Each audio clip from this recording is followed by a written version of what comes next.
So I'm here to introduce to you Logan Mitchell, PhD. There's a lot to say about him. He's got a lot of knowledge. Climate scientist and energy analyst. Logan is a climate and air quality scientist who's researched everything from greenhouse gases in Antarctic ice cores to evaluating emissions and monitoring urban air quality with TRAX trains, to studying Utah's history of air quality with over 35 plus peer-reviewed publications. He has a deep scientific knowledge of air quality, climate, and energy systems in Utah and globally. He's passionate about solutions to our air and climate challenges that will improve our quality of life and be essential for our economic future. In addition to climate communication, he will help represent Utah Clean Energy in regulatory dockets and proceedings before the Utah Public Service Commission. He received his Bachelor's of Science and PhD from Oregon State University and is affiliated faculty at the University of Utah. And we've got Joan Entwistle, and she is going to help us with our writing options like op-eds. She has been a volunteer that has done numerous things with Sierra Club, the Legislative Committee, the Utah Needs Clean Energy Committee, the Utah Renewables Community. So she pretty much knows it all if you want to ask her anything. And she seems to know all the local politicians and what they stand for. In addition, Chris Durchie is our online coordinator, and she'll be monitoring the chat there. We have people attending from online. We are filming this so that we can show it again and make it available to people. Luis Miranda is in the back. He's our audiovisual specialist. Sophia is one of our intern volunteers. She's handling the table back there where you signed in. Alyssa Chamberlain is way in the back, hiding out. She often takes photos for us to keep a history of what we're doing. So without further ado, I think I want to talk about our goal, which is preparing you to speak about the next generation geothermal in the public. So today's agenda: next generation geothermal, understanding our energy system, the last mile, and decarbonization. And then secondly, at the end, we'll be writing about geothermal, why letters to the editor, factors leading to publication, anatomy of a letter, workshopping your own letter. And we're here to always help with that. And we hope that some of you at the end decide to join Utah Needs Clean Energy and Sierra Club. Thank you, Catherine, for that introduction. Thanks all of you for coming out tonight. And can everyone hear me? Can folks hear me online? Okay, great. There's a bunch of people also attending virtually, so we've got a mixed system going here, which is fantastic. Thanks, Sierra Club, for organizing this and putting it together. Really happy to be here. So I want to talk, before I get started, I just want to tell you a little bit about Utah Clean Energy. We are also a nonprofit locally here in Utah. We work on transforming our homes and buildings to be emission-free and energy efficient all electric, as well as electrifying transportation. I work on the utility sector, working with our utility and looking at energy trends and seeing how we can decarbonize our electricity system, which is the backbone of decarbonization. And then we also work on political leadership in the state to move us towards a more prosperous, livable future. And this is going to be a presentation about geothermal, but I wanted to level set first and talk about our electricity system as a whole and why and what role geothermal plays in it, so that is really clear. But any conversation about our energy system has to start out with the massive role that wind and solar and batteries are playing, because those are the real heroes of today. They are at scale, and the costs have been driven down over the last 15 years. And it's really dramatically changed our energy landscape. And virtually all new energy addition happening today on the grid is wind and solar and batteries. And that's true in the US. It's also true globally. There's this massive ramp up in scale of wind, solar, and batteries. Now, how many of you ever heard that we don't produce solar energy from when the sun goes down? Have you heard that? Show of hands, a few people. Maybe when the wind doesn't blow. Well, it turns out it's true. We have weather systems, and the sun does set basically every day. And the trick, if you just stand in one spot, if you're sitting here in Salt Lake City, the sun sets, and sometimes the wind is not blowing, and sometimes it is blowing. But we have an energy system. It's not just one solar panel sitting in one spot that's powering us. You can look at the scale, and when you increase the scale of the grid to the scale of weather systems, and so you look at a weather map and you see a high pressure system one place and a low pressure system in another part of the country, you're actually able to generate wind and solar almost all the time around the clock at the scale of weather systems. And that does a lot for us. And so weather or renewables aren't, always, they're more consistent around the clock than is sometimes the impression. These slides will be available, and there's a really great link to a little video. I'm not going to show the video, but it's a great little animation of showing how the wind and solar complement each other at different times. But what's happening now in places that have really pushed hard and deployed a lot of solar energy is that in the middle of the day, this is the net energy load. And so after you've factored in renewables, and so you get, this is called the duck curve. So it kind of looks like a duck. And in the middle of the day, you're basically, solar is providing all of energy. This is in California, by the way.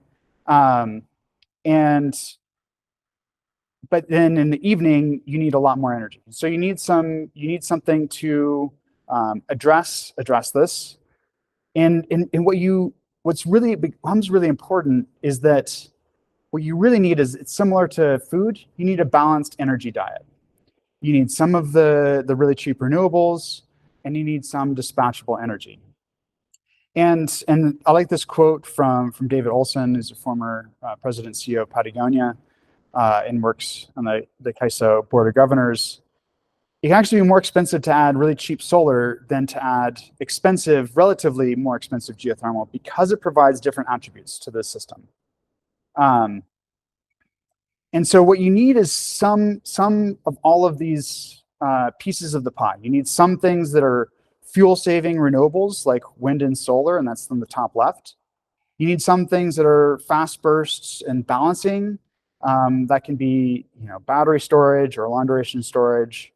And then you need some kind of firm resources, which the technology options that are available today are geothermal, nuclear, gas, or coal. And if you care about emissions, they have to have carbon sequestration, although there's issues with that too, or biomass, or some sort of hydrogen gas, or some kind of net zero resource.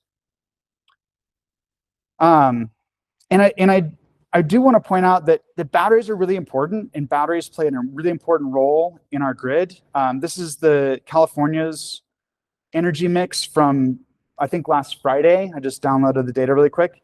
That purple on the right in the evening. So this is on the x-axis is the hours of day, and so you can see all of the solar power, the yellow solar in the middle of the day, and in the evening, when normally you'd have to fire up your gas generators, they've got so many batteries. This is like 10 gigawatts of batteries that are dispatching into the California grid in the evening. And it's taking a big bite out of the amount of gas that we need to use.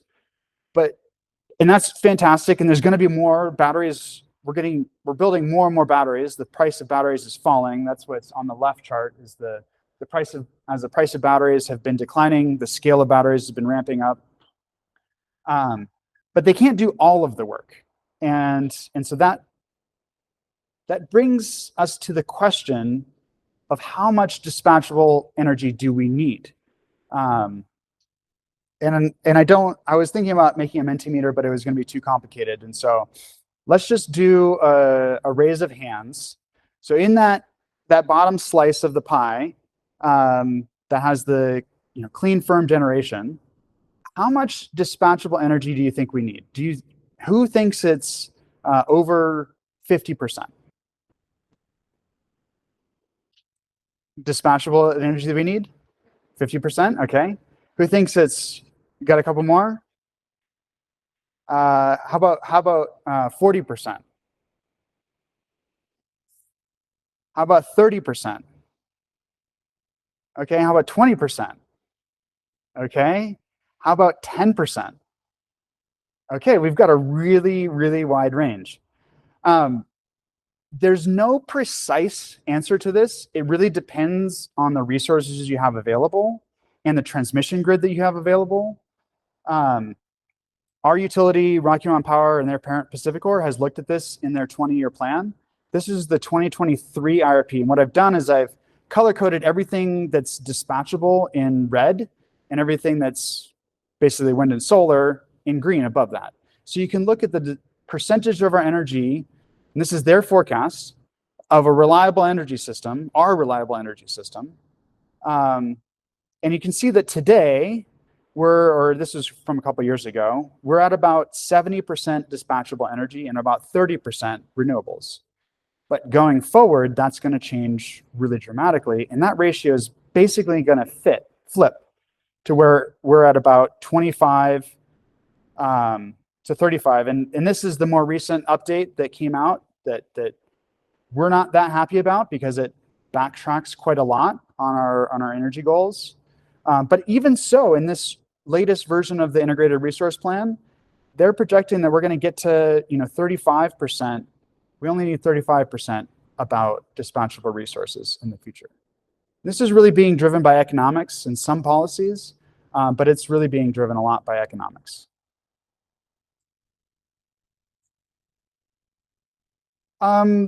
This came out very early in the Trump administration. So basically none of the latest Trump administration policies have been factored into this. So it will change, but it's not just PacifiCorp. This is a Bloomberg analysis looking at different regions of the world. So these are different countries. And there's a lot of colors in this plot and it's hard to read it, but what you should look at is that the blue and the yellow are wind and solar. And I drew a red line at about 30% on these charts. And it shows that Bloomberg's looking at this and thinking, based on the economics and the region, basically everywhere is heading to about where that red line crosses, or maybe even beyond it. So to me, a rule of thumb is we need approximately 30% of our energy to come from dispatchable resources. And that's with today's technology and today's economics. That may change in the future as other resources become more economic or widely used.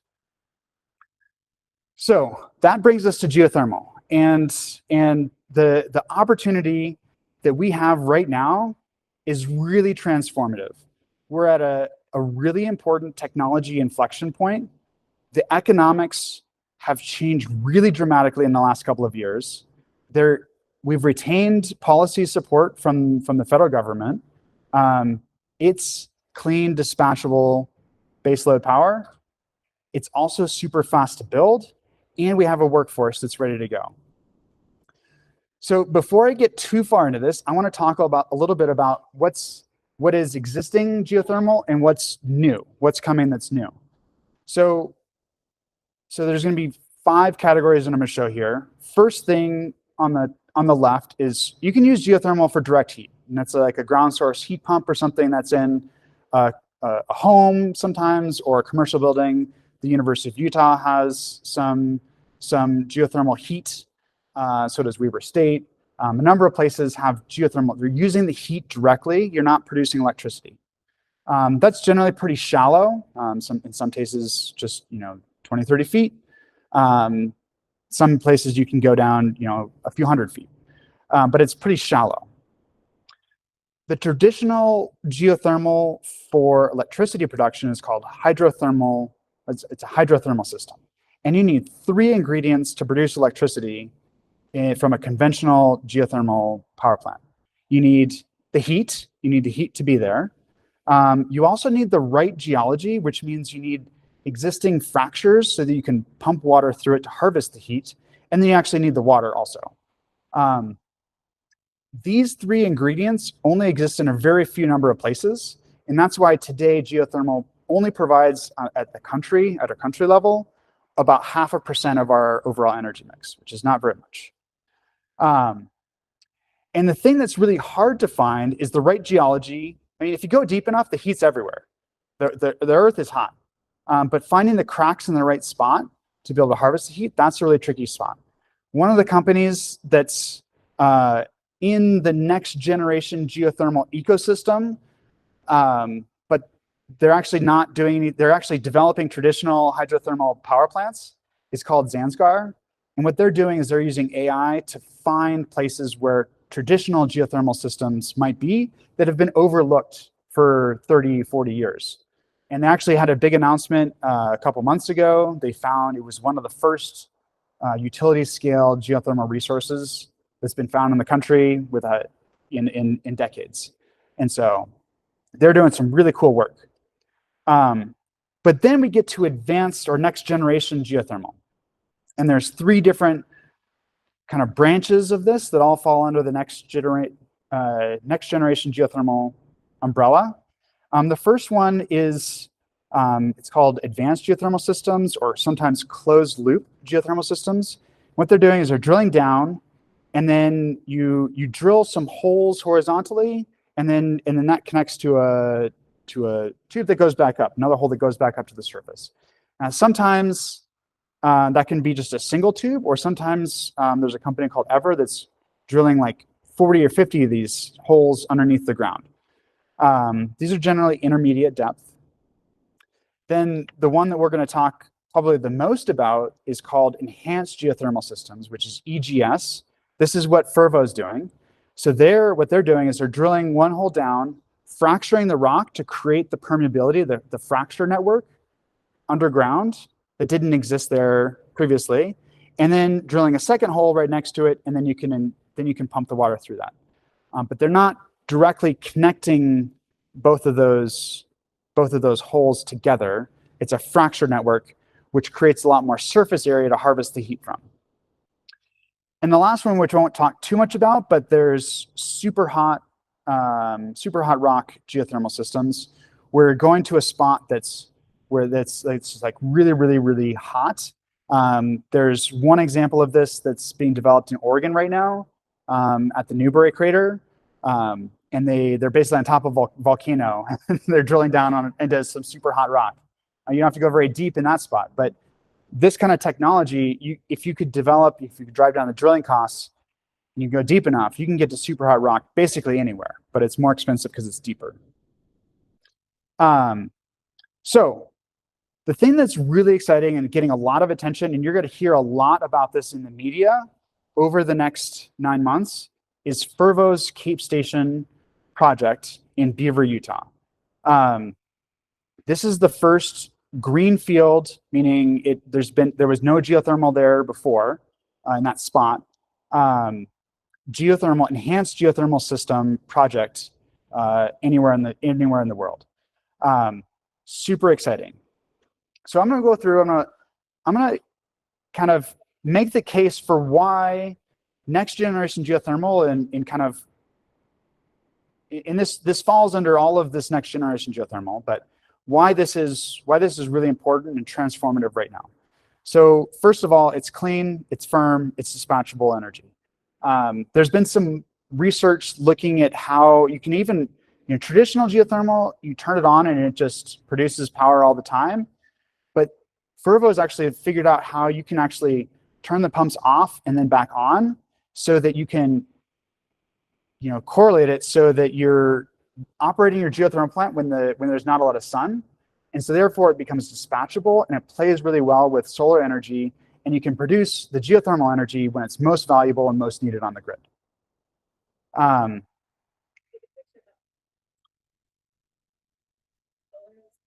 Yeah.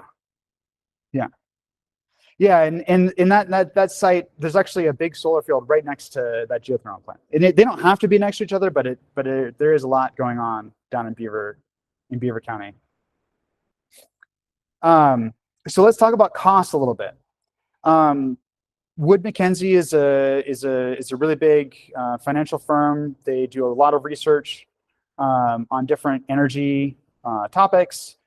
They've done an analysis of Fervo's project, and what they've found is that they've estimated that project in a mature industry. I mean, this is the first of a kind, so their first of a kind costs are probably higher than this, but they think that based on the drilling times that they've been able to achieve and the amount of costs of building a power plant, et cetera, they estimate that it's about $79 per megawatt hour as a levelized cost of energy.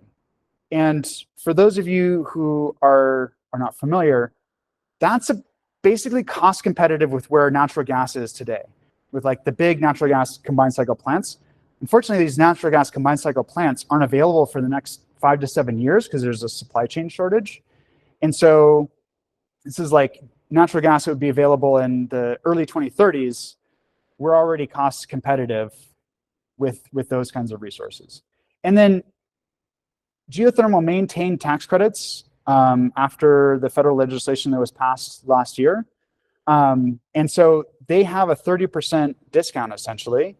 And so this project with federal tax credits will only be around $60 a megawatt hour. That is basically the same price as wind and solar are unsubsidized.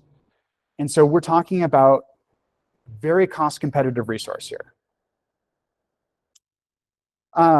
This is some more research that was recently done looking at and this is a map of the levelized cost of energy across the whole country. And as I just said that gas is about $80, round about $80 a megawatt hour. That's everything that's in the kind of green color and redder from there, which is almost the whole country.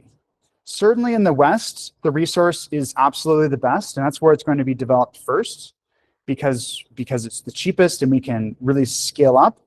But once this technology becomes mature, we're talking about a resource that could be deployed across the country and really across the world. And really one of the biggest cost drivers has been this really rapid advance in the drilling time. The biggest cost of geothermal energy is the amount of time it takes to actually just drill the holes. And Fervo's very first project, the Project Red, it took them 70 days to drill down 3,500 feet or so. And then they were able to iterate on that, and they figured out how these drill bits drill through harder granite rock, and like it's very different than it's not that different, but it is a little different than drilling for an oil and gas place. But it's essentially the same technology, but you use different drill bits and you operate them a little differently. They've been able to get it down to where they're drilling really deep holes in a matter of a week, and that's like an 80% cost reduction of the biggest chunk of costs of that resource in the last couple of years. This is transformative. The Department of Energy put out there was a big effort promoting geothermal, looking at geothermal. They were hoping that we would get to these kinds of drilling times in the mid 2030s, and Fervo's already done it in the mid 2020s. So we're a decade ahead of time in terms of where the DOE thought we would be just a few years ago. This is transformative. Fervo started drilling their first project, this greenfield project. They started drilling in 2023, or they got permits to start drilling. It's going to come online. The first phase of it's coming online this October. That's why you're going to hear so much about it, because every news organization around the country is going to be looking at Utah and saying, what's going on in Beaver County? Holy cow, there's this clean, firm, cost competitive resource that's coming onto the market in about 3 years. Wow. And how much, and so we can compare this to other energy sources. For example, I mentioned natural gas turbines currently have a 5 to 7 year supply chain shortage. So delay. Nuclear energy, there's a really, you hear a lot about nuclear energy. There's TerraPower's building a Natrium facility in Wyoming that's going to be part of our grid. They started construction started the construction process of that one in 2021, and it's not going to expected to come online until 2032. It's a full decade. 3 years is a lot shorter than a full decade. So, and this is Fervo's very first project. They think they can actually shrink that time down to 18 months, which starts getting to be time competitive with wind and solar deployment. That's transformative.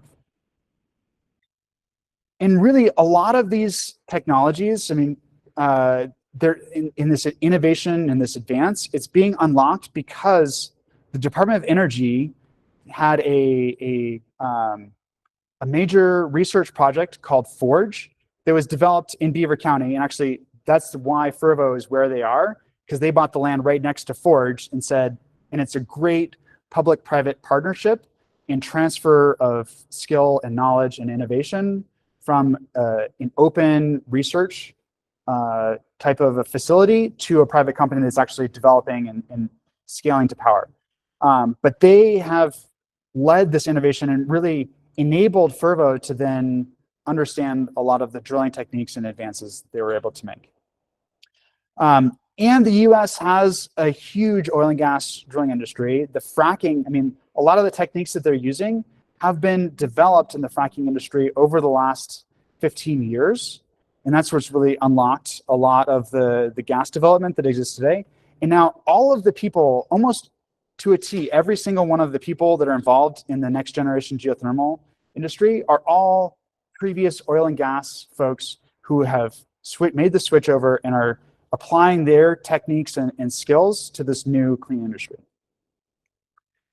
USGS just did a recent analysis looking at the scale of resources.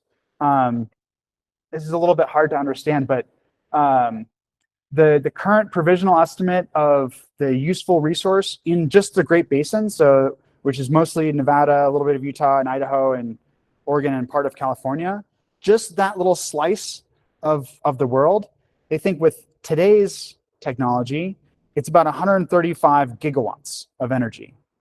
But if you improve the technologies, you're talking about 1,400 gigawatts of energy. Now, our entire grid in the Western US is about 500 gigawatts right now. And so we're talking about already meeting well over that 30%, and you could potentially even generate a lot more energy. This is enormous potential. There's a lot of great workforce opportunities for folks who are in the oil and gas industry. And one of the challenges to other technologies, especially the nuclear industry, is you need a lot of people with really highly specialized skills in order to develop a nuclear industry ecosystem. With next generation geothermal, we've got a massive workforce of oil and gas folks who know how to do this drilling and operate these drill rigs that can very quickly be retrained and shift into this industry. And Fervo has actually already started up an apprenticeship program with Southern Utah University for people to get the experience to directly go into this industry and have a career that is looking very, very bright. Now, I want to also talk about the environmental impacts. And because no energy source is free, there's nothing that doesn't have an impact on our ecosystem, our land. And so I wanted, especially for this crowd, to address some of the common questions about geothermal energy industry that come up. I want to point out that Fervo has recently, just a couple months ago, developed a sustainable development pact in partnership with the Sierra Club, and you can go to their website and find it. It's really, really good and comprehensive. I was kind of blown away when I read this. I mean, and I was thinking about reading it to you all, but it's too small and it would take too long. But I'll hit a couple of points, key points about this. But I encourage you to go check it out because they are actually quite comprehensive in what they're talking about. The first thing, especially with enhanced geothermal systems, is concerned about induced seismicity, which is human-caused earthquakes. We hear about them a lot, especially in Oklahoma, where there's a lot of fracking. What it turns out, so first of all, I'll talk about their management system. So they have set up a really extensive network of seismometers in that area because they're developing their first project to really make sure they have a really good handle on this. So it's hard to see, but there's like 20 different seismometers that are set up in that area. It's like, it's Millard, the town of Millard. And it's probably 100 miles in either direction or so. And then they've adopted this traffic light protocol, which is like embedded into their systems. And if they're detecting, there's normally some earthquakes in the area that's just everywhere has very, very, very tiny earthquakes you can't feel. And so that's just in the normal operations. But if there's ever a seismicity or an earthquake that is that you can start to feel at the surface, and they're monitoring it very closely, the first thing they do is they'll pause their operations immediately and see what's going on, let the system equilibrate, and then they can pause it for different time periods as well. So they're paying very close attention to this, making sure that it's not an issue, and have a very robust monitoring protocol. The other thing I wanted to mention about induced seismicity, especially from fracking operations, natural gas fracking operations, most of the induced seismicity or these earthquakes are actually caused not by the fracturing of the rock, but by after you've developed the resource and extracted a bunch of oil and gas, they pump their wastewater down into the ground and pressurize it, and that's when the earthquakes actually happen. And since this is not pumping wastewater down, it's not the same process that causes a lot of the induced seismicity. So based on the processes of actually operating these things, they think that this is never going to become an issue, but they're aware of it, and they've implemented a really robust monitoring and operational protocol to adjust for it. The other question that often comes up is, what about the water? So we're talking about pumping water through, and this is a more nuanced conversation. And I think that there's still some, it remains to be proven because these projects are just being developed. But according to Fervo's initial operating, they've looked at it a little bit, and they've done some modeling that's, I think pretty robust. They think that the amount of water that they're going to use is going to be very, very small, probably less than what coal and gas uses today. So to me, that's an important factor. It's not, hopefully it's even lower than that, but it still remains to be seen. So this is one that's I feel pretty good about, but it is something that we'll need to be monitoring in the future as we develop these resources. But again, no energy source is free, and this is a lot better than carbon emissions. Geothermal takes up a lot less land at the surface, and the scale on the x-axis here is a logarithmic scale, so it's not linear. But geothermal has a very, very small footprint. It's not as small as nuclear, but it's pretty darn close. It's smaller than the footprint of wind turbines, and it's vastly smaller than the overall footprint of a wind facility or a solar facility. So this is what's important about that is people in rural areas and don't want to lose land for other uses. Also for sensitive species, we can limit our surface land impact with geothermal energy. It's very good for that. And then lastly, I think the important thing here is that it's ready to scale. This energy is ready to really ramp up. This is modeling from the research group in Princeton. Jesse Jenkins is a professor there who looks at energy systems. And he thinks that, based on, where technology was, in the last year or two, geothermal could be 36% of our energy mix in the West. And again, that's what I'm thinking about, the scale of a clean dispatchable resource that we need for our energy system. And yeah, That 23% figure. that's If I'm reading that correctly, it's saying at that level, you're estimating a reduction of. yeah, and I think that's compared to if you were to build out with more wind and solar, or rely on hydrogen or something like that. Yeah, this is a way to control costs because it's cost competitive. Yeah. We're also in a period of rapid innovation. It's not just Fervo, it's not just Zanskar, but there's a company called Sage Geosystems that's developing a way that's it's like energy storage and geothermal combined. They're pressurizing the water underneath the ground and using that as energy storage system. There's a company called Ever that just had their very first operational geosystem come online in Germany. They're more using it for direct heat, but some electricity production. It's a hybrid system. Very cool, but lots of drilling. Zanskar already mentioned, they're using AI to develop traditional geothermal systems. There's also this company called Quaise you'll hear about. They have this like kind of super sci-fi millimeter wave laser thing that just like zaps rocks and vaporizes granite. And this is what they're using to drill like super deep into the earth into super hot rocks. It's totally sci-fi.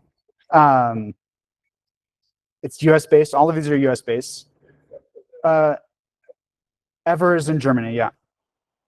I mentioned that there's actually a lot of support from the current administration. This is really important that geothermal has not been kind of coded as green or red. Everyone kind of likes it.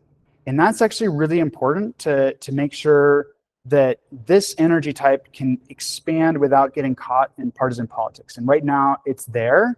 And so that's one of the reasons why it's really important, I think, for Utah, especially, to lead on this energy source, because it's being developed in a red state. And so it gets a lot of political cover to be able to expand rapidly and provide services to our energy system.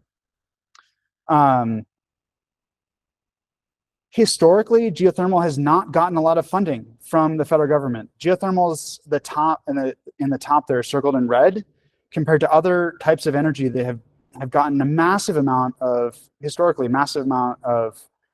R&D development from the federal government, direct air capture, nuclear, hydrogen, energy storage.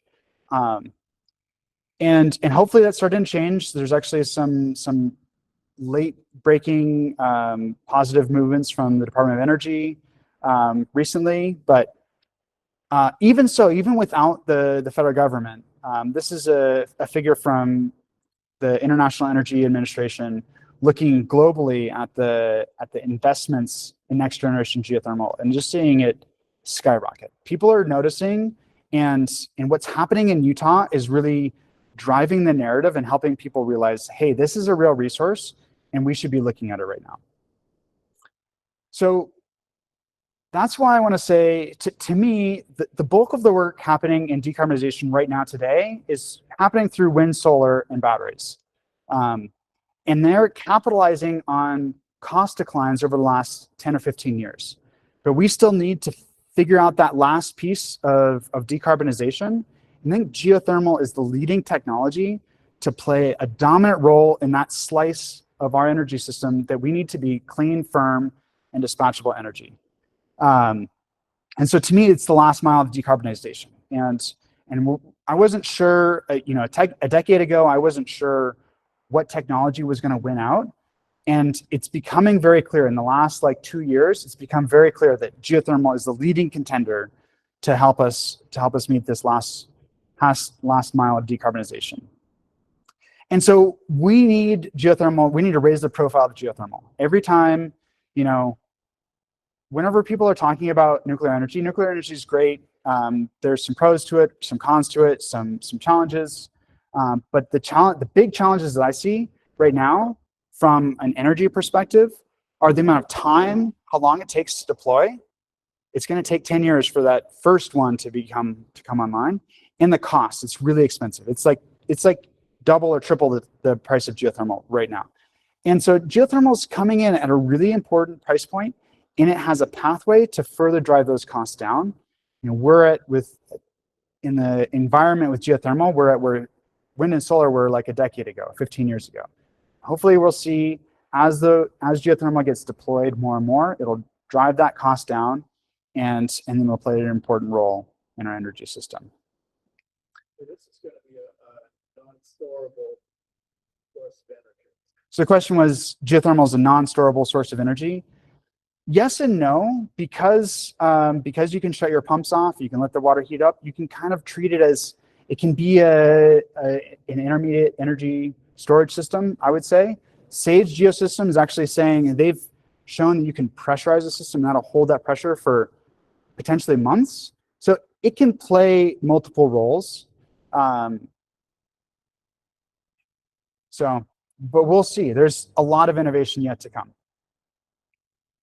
How are we doing on time? And again, I'm happy to answer a few questions. Yeah. Let me help us. You keep answering. We're going to Okay. pull out the online questions. All right. Questions? Yeah.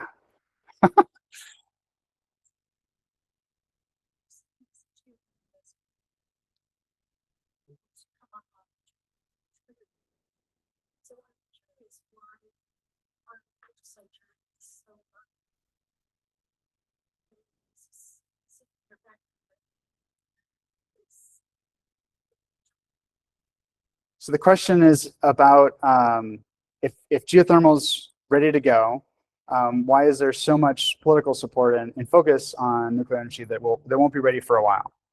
And I think part of that answer is because it won't be ready for a while. And so for the folks that, you know,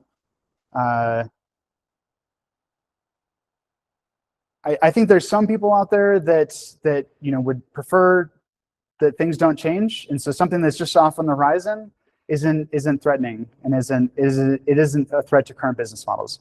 But also, I think another piece of it is that this understanding of this opportunity has not percolated through the ecosystem. People don't know about it. And I think that's the thing that's going to change in this next year as Fervo's first project is coming online. All of a sudden, there's going to be people, everyone that you know, now you can say, like, I went to this great presentation about geothermal energy. They're going to come to you and ask questions. And we need you to like tell 10 people about this energy source. Hey, there's actually a real clean dispatchable energy source that's ready to be scaled up. It's being developed here in Utah, and we want more of it. And it's a really important opportunity. It's a really important development opportunity. And so we need the word to get out. We need everyone to be talking about it. That's my goal. Yeah.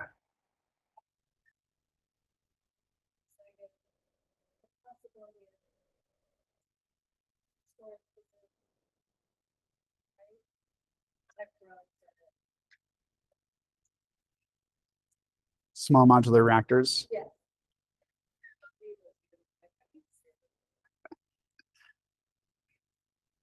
So how would this connect?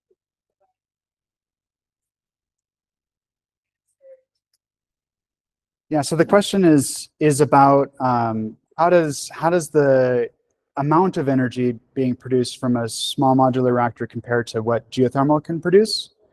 So nuclear is there's a lot of confusion about nuclear because there's a lot of kind of like you're talking about one thing and actually talking about another. You think so a lot of the discussion about the small modular reactors that are coming to, and there's one that was just flown into Utah. That a few weeks ago, you can read about it in the paper, that reactor is able to produce 5 megawatts. And so that's tiny. That's great for, it can replace like a diesel generator, like a you know, for, you know, a very small compound. It's great for like remote energy deployments. A typical power plant, a natural gas, like a mid-sized natural gas power plant is like 500 megawatts, or in a big coal plant is like 1,000 to 1,500 megawatts.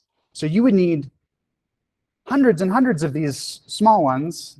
They're called actually micro reactors. Yeah, and they're wildly expensive. That's what people don't understand. They're wildly expensive. And so the SMRs that can produce up to like 300 or 400 megawatts that are actually suitable for electricity, like deployment on the electricity grid, those are not small and they're not modular. They're actually very bespoke, complicated power plants, and they take like 10 years to build. That's what we're seeing. And the one that's being built by TerraPower in Wyoming, that's going to go onto our grid, that's being almost entirely financed by Bill Gates and the federal government.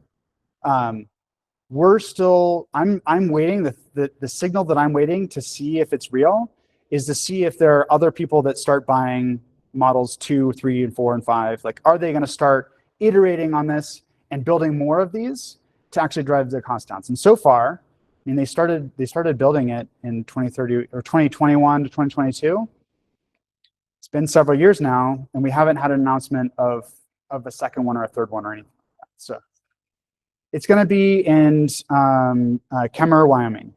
It's at a site of a coal plant that's being transitioned to gas, and the coal plant had a bigger capacity, gas is smaller, and they're putting the nuclear plant right there to share that interconnection.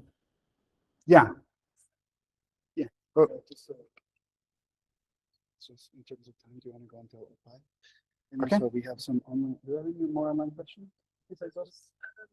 Why is the West conducive to environmental concerns?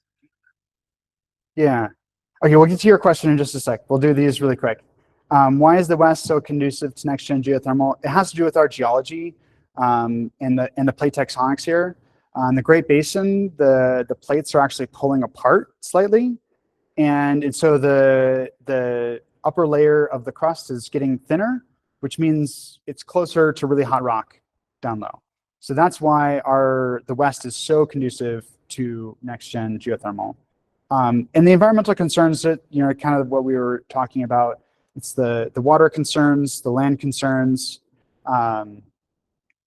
and the kind of the surface footprint. Like, those are some of the concerns that I've most heard. And I would encourage you to check out the compact that Fervo has, because it's actually really detailed, really good. Okay, now let's go to your question. So I just want to dovetail off the first question. If this is great, dispatchable, does it take the pressure? Does it take away from the reliance on the battery portion? So you have 3 sections. Mhm. Does it make it so that we don't have to use batteries so much? So if we use solar and wind, and then we have this dispatchable power for when we don't have the solar and wind. Does it help with that? Because you hear so much about batteries, and they take resources, and they have to dispose of them too. Yep. Yeah. I think as geothermal gets deployed more broadly, I think that it will take some of the role. It fills some of the same roles that batteries can provide. I think we're going to have some of both.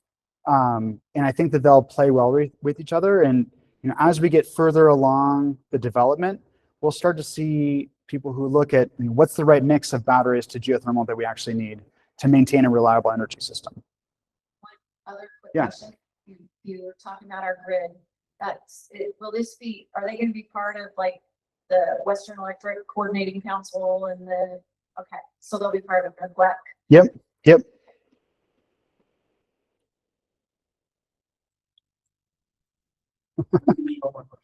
Okay.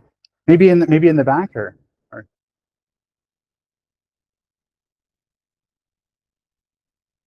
Thank you. When I was looking at the pictures of the different 5 reactors, 4 looked like they were like a closed system, and another one looked like it was pumping water into like a fracking system. That one seems like the least desirable in a fracking perspective. Is there any, when we do have that open system, does it contaminate any aquifers underneath the existing process that you're creating? Because that's what we've seen in fracking. Yeah. So there's Oh, I'm glad you asked that question. So these fracture systems that they're engineering are very, very deep and ideally do not connect to broader groundwater systems. That's the goal, is that it's a contained system, and so you're not connected to any other groundwater system. One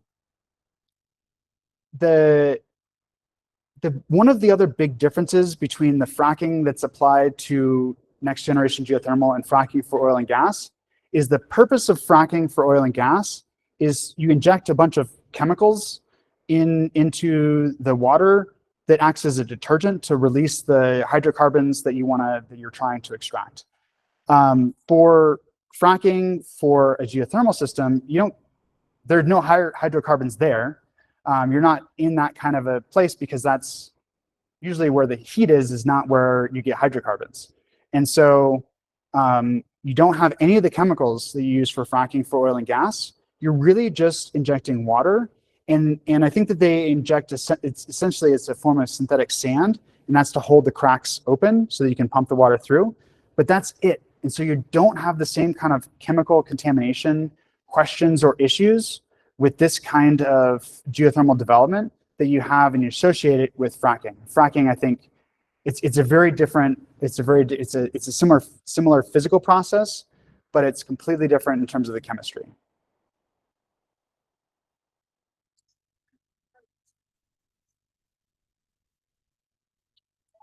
Yeah, and that's another good point, is that they case these wells down, and so that there's no interaction with the water table, yeah, and the groundwater. That's a good point. Okay, all right.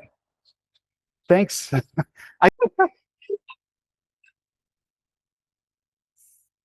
right, and we're going to have you like try to write your letter. We have a template and pens, and Sophia and Catherine are handing those out right now. Okay, so why are we talking about letters to the editor? So letters to the editor are a really great way to communicate with your community and kind of, elevate the discussion of an issue. And they're also read by your legislators and other important people in your town. Like everybody reads the letters in the Park Record, or and every letter I've ever published there I've had multiple comments on. So they do work for that. And the other thing is the principles of what you put in a letter to the editor are going to be very similar to a letter that you write to your representative or your congressman, or a public comment that you might make to your city council or your public service commission. So this is just a great way to get started with becoming a good commenter and getting your points across to people who are going to be making decisions. All right, so this is our first, another Mentimeter question. So bring up your Mentimeter and type in what you think makes a good letter to the editor. Is everybody all set? Okay, very good. I think we've really caught a lot of the points that are really important in a good letter to the editor. So just to review the ones that that we think we had, that we've cut, a lot of you have commented on, making, being respectful, clarity, simplicity. It's important to use short words, short sentences, and tight paragraphs. A letter to the editor should be 200 to 300 words. One thing that, especially if you're writing a letter and you should name check your congressman or your representatives, because often they collect those and get a report every day of any mentions in the press that they've had. Try not to use any jargon. So I think I detected a few things in Logan's talk, but he did explain them, like what's a greenfield? I've been wondering what a greenfield was. So so just keep in mind that you want to make it understandable to the general reader. And tell your personal story. You want people to be able to connect to you in some way, like who you are. And it should be clear what your values are in a letter that you write.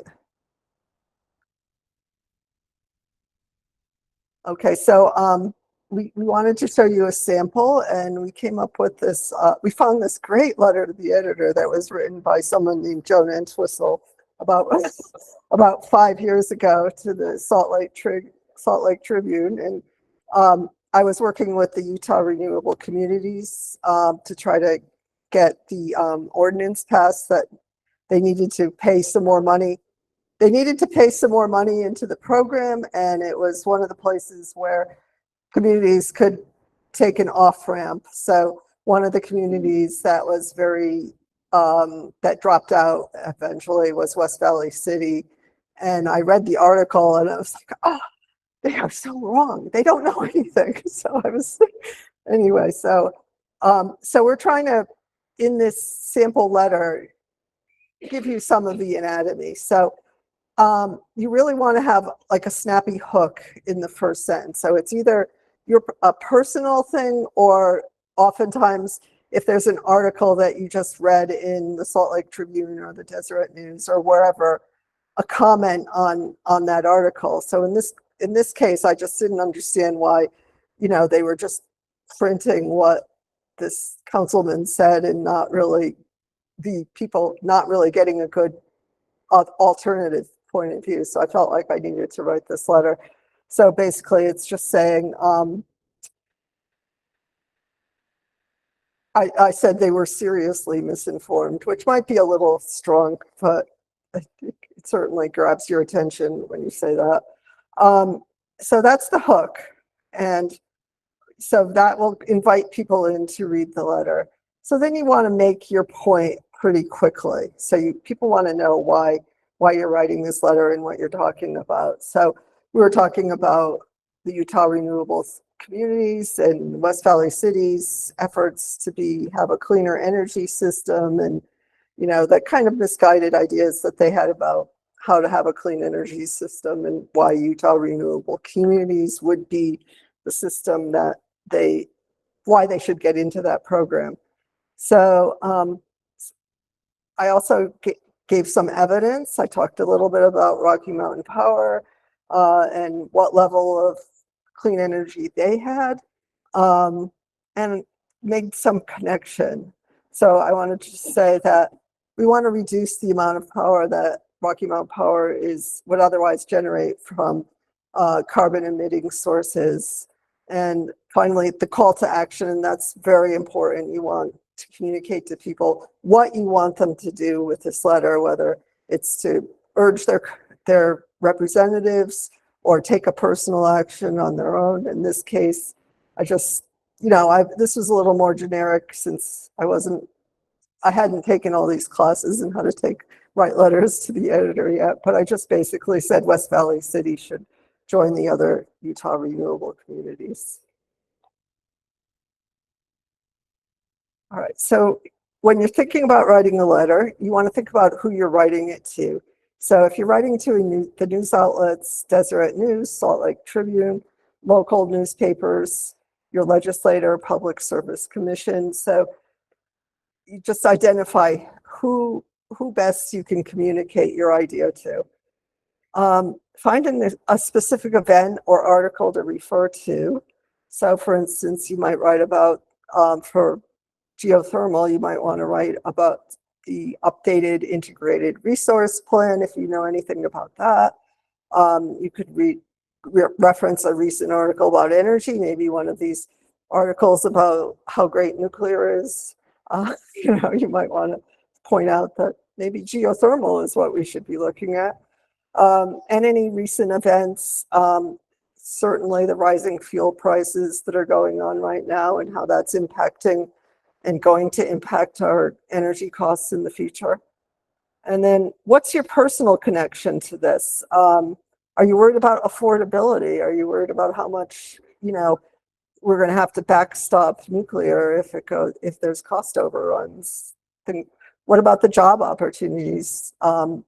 we know that, the oil and gas, people who work in the oil and gas industry can easily get new jobs in this field. So that could be very helpful. Maybe it's your personal health, and maybe you're just generally in love with Utah and the snow that we may get sometime next year. But so you want to make those points, that how this impacts you and why you care. So so the basic structure. So let's start writing your letter. Are you ready? You don't have it. Well, we do have that. Okay. All right. Did you get a copy of the primer? Okay, good. Good. Uh-huh.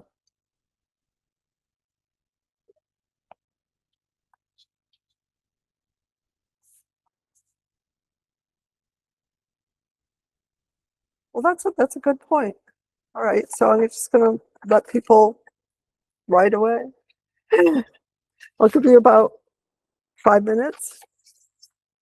Is that how much time we have? Less than 5. So take a few minutes, just jot down some ideas of what you would put into a letter that you would write to your state representative, or your local newspaper. So I'll probably send something to the Park Record, because they take just a lot of the local newspapers take just about anything you write, and so but people do read it, so that's an important thing. Well, we could do a different drill baby drill. Yes, we want a drill baby drill for geothermal.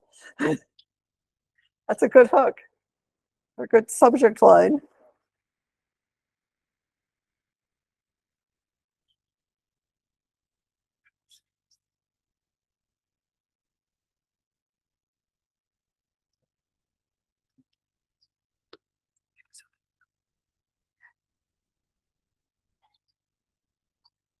So you want to just send Catherine up here when we can just kind of mingle. All right. I'll leave this slide up. Oh, I have another slide. Doesn't go directly to Catherine. Wasn't this the last one? But you want to just close. Oh, I will. I will. Okay. I mentioned to Bubba, like, if they want to send us. Oh, that's a good idea. Right. I forgot about that. Yeah.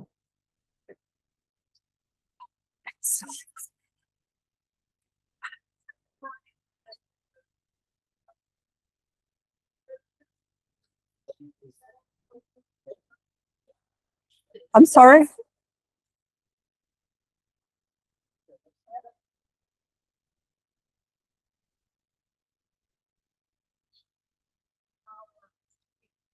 The question is, Oh, yeah.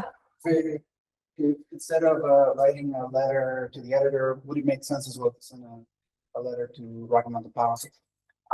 Yeah, I think so. And also the Public Service Commission. So right now they have, they actually are taking comments in their integrated resource planning. So if you go to Rocky Mountain Power and search on integrated resource planning, it'll give you a link to where you can send letters in, and they'll actually respond to the questions you have about this. Pardon? Integrated resource plan. Do we have that in our resources? Yeah, I think that might be it. We'll add that link to our link tree if we don't. Public Service Commission, and it's the Utah Public Service Commission, and there's a very specific format for that, and you would reference a docket. So right now there probably isn't a docket to reference at the moment, but there will be. So. Right, and there's one online question, maybe we close that. Are there specific newspapers that are more likely to publish your letters? Joan? So your local paper is always looking for letters. They put them online. The Salt Lake Tribune, is pretty good. quite a few people I know have gotten letters published there. The Deseret News, not so much, but if you get one there, you're really having an impact because that's the newspaper that all the everybody in the state who does any kind of, is in charge of anything reads that newspaper. So, and they're not, and they do take different points of view. So.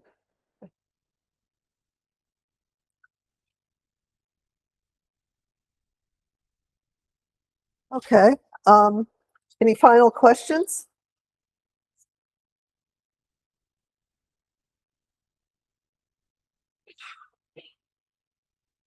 All right. So I'm going to hand it off to, thank you very much. And I hope, by the way, you can, if you'd like, and you do write something, if you can send it to one of us, to Luis, I guess. You'll receive an email. Right. Send it along to us so we know what you wrote and we can add it to our, add you to our Hall of Fame of good letter writers.